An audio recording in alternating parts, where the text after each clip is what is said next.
Hello friends, welcome back to practice with देव।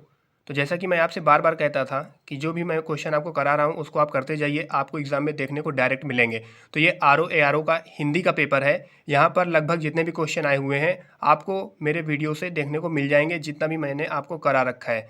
ना विश्वास हो तो आप प्लेलिस्ट जाकर जरूर चेक कर सकते हैं। यदि आप चैनल पर नए हैं तो चैनल सब्सक्राइब कर लें और बेल आइकन को प्रेस कर लें। तो चलिए देख लेते हैं हिंदी के आंसर की। देखिए, पहला क्वेश्चन है, लिखा हुआ है कि जंगम शब्द का सटीक विलोम क्या है। तो ऑप्शन नंबर डी बिल्कुल सही है, स्थावर हो जाएगा। समास शब्द का विलोम क्या है। तो ऑप्शन बी यानी व्यास हो जाएगा। निम्नलिखित में से विलोम शब्दों का अशुद्ध युग्म कौन सा है। तो अघि अनग हो जाएगा। अवसाद शब्द का विलोम क्या है। तो उदास हो जाएगा। मसृण का विलोम पूछा गया तो रुच हो जाएगा। इसी प्रकार आपसे पूछा गया है अशुद्ध विलोम युग्म का चयन करें। तो ऐहिक और लौकिक ये गलत है, इसको आपको देखना है, ठीक है। क्वेश्चन नंबर 7, औरस का विलोम क्या है। दत्तक हो जाएगा। प्रत्यक्ष का सटीक विलोम क्या होता है। ऑप्शन नंबर डी परोक्ष हो जाएगा। इसी प्रकार निम्नलिखित में से कौन सा युग्म विपरीतार्थक नहीं है। तो कोमल मृदुल विपरीत नहीं है, ये सेम है, याद रखना है, यानी ऑप्शन नंबर इसका सी बिल्कुल सही है। मूक का विलोम क्या होता है। वाचाल हो जाएगा। वर्तनी के अनुसार शुद्ध शब्द का चयन करें। तो वधु बिल्कुल सही लिखा हुआ है। निम्नलिखित शब्दों में से शुद्ध शब्द कौन सा है। महात्म्य बिल्कुल शुद्ध शब्द है। इसी प्रकार पूछा गया है निम्नांकित वाक्यों में एक वाक्य अशुद्ध है, उसे पहचानिए। ऑप्शन नंबर डी बिल्कुल सही है। उपरोक्त पंक्ति अच्छी नहीं है, इसका ऑप्शन नंबर डी हो जाएगा। व्याकरण का ज्ञान रखने वाले को क्या कहते हैं। व्याकरण कहते हैं, बिल्कुल सही है। इसमें जो आपका है अछावरणी, ये बिल्कुल सही लिखा हुआ है। उच्छिष्ट का विलोम क्या हो जाएगा। अनुच्छिष्ट हो जाएगा। निम्नलिखित में से शुद्ध वर्तनी वाला शब्द कौन सा है। तो ये अनुग्रहित आपका बिल्कुल सही है। Option number C will be right answer.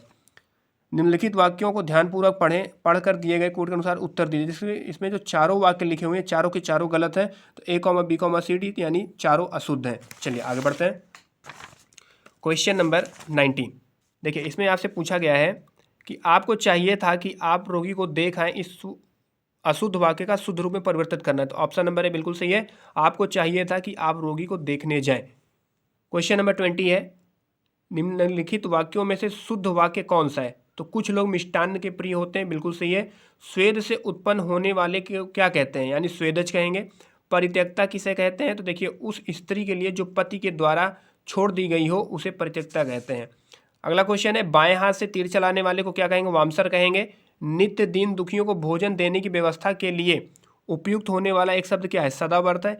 बरसात बिल्कुल ना होने को क्या कहते हैं। अनावृष्टि कहते हैं। आपका ऑप्शन नंबर बी बिल्कुल सही है। युद्ध लड़ने की उत्सुकता के भाव को अभिव्यक्त करने के लिए प्रयुक्त होने वाला एक शब्द क्या है। युयुत्सा है, इसको आपको याद रखना है। जिसे कभी बुढ़ापा न आए उसे क्या कहेंगे। अजर कहेंगे, बिल्कुल सही है। जो किसी कार्य के संपादन में मनोयोग पूर्ण लगा हुआ उसे क्या कहेंगे। दत्तचित्र कहेंगे, याद रखना है। अप्रत्याशित शब्द के लिए कौन सा वाक्य सही है। तो जिसकी आशा न की गई हो उसे अप्रत्याशित कहेंगे। जो युद्ध में स्थिर रहता है उसे क्या कहेंगे। युधिष्ठिर कहेंगे, ये बिल्कुल सही है। ऑप्शन नंबर डी, ध्यान दीजिएगा। हरितकी का तद्भव क्या है। तो हरण है। निम्नलिखित में से कौन सा तत्सम तद्भव युग्म त्रुटिपूर्ण है। तो ये त्रुटिपूर्ण है। फुल फुड़िया। भीतर शब्द का तत्सम क्या है। अभ्यंतर है। क्वाथ शब्द का तद्भव क्या है। काढ़ा है। Option number C will be right answer. चलिए बढ़ते हैं क्वेश्चन नंबर 35 की ओर। देखिए क्वेश्चन नंबर 35 आपका है, मच्छिका किसका तत्सम है। मक्खी का है। निम्नलिखित दोनों कथनों पर ध्यानपूर्वक विचार करते हुए सही कूट को पहचानिए। पहला है, संस्कृत और प्राकृतिक से विकृत होकर हिंदी में आने वाले शब्द को तद्भव कहते हैं, बिल्कुल सही है। तद्भव शब्द संस्कृत उत्पन्न होता है, बिल्कुल सही है। दोनों सही है, इसमें ए और बी दोनों सही है, याद रखना है। नारियल शब्द का तत्सम क्या होता है। नारिकेल होता है, मैंने आपको बताया था। नीचे दिए गए विकल्पों में तत्सम शब्द का चयन करें तो क्या हो जाएगा। गयंद, बिल्कुल सही है। अब देख लीजिए इसका क्वेश्चन नंबर 39 का ऑप्शन नंबर डी बिल्कुल सही है। देख लीजिएगा, पत्थर का प्रस्तर होगा और भौजाई का भ्रातृ जाया होगा। अगला है आपका सुहाग, यानी सुहाग का सदभा हो जाएगा और धुआं का आपका क्या हो जाएगा। धूम हो जाएगा, ठीक है। ऑप्शन नंबर डी बिल्कुल सही है। चलिए क्वेश्चन नंबर 40 देख लेते हैं। निम्नलिखित में से तत्सम तद्भव का कौन सा त्रुटिपूर्ण है। तो ये गलत है। ऑप्शन नंबर बी, कपाट कपड़ा। विशेषण के द्वारा जिस संज्ञा की उत्पत्ति निर्धारित होती है उसे क्या कहेंगे। विशेष से कहेंगे। दृश्य मनोरम था में विशेषण क्या है। गुणवाचक विशेषण है।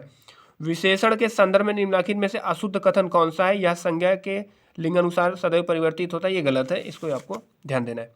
क्वेश्चन नंबर 44 देखिए, 44 में हो जाएगा आपका ऑप्शन नंबर बी, ऐतिहासिक क्या हो जाएगा। ऐतिहासिक घटना हो जाएगी। और विदुषी क्या हो जाएंगी। महिला हो जाएगी।